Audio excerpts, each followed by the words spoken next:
ठाकरेंच्या शिवसेनेचे नेते अखिल चित्रेंनी भाजपच्या एका कार्यक्रमाचा व्हिडिओ ट्विट करत टीका केली।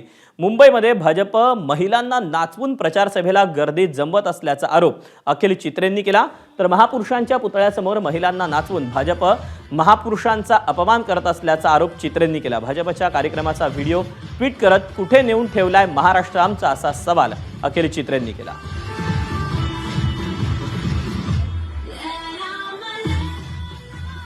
तो आनंद व्यक्त करतात लोक, त्यात गर्दीचा का संबंध आहे?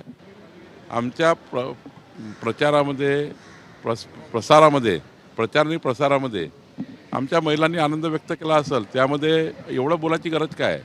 शेवटी हा महिलांचा आनंद आहे, त्यांनी तो व्यक्त केला असेल। एबीपी माझा, उघडा डोळे बघा नीट।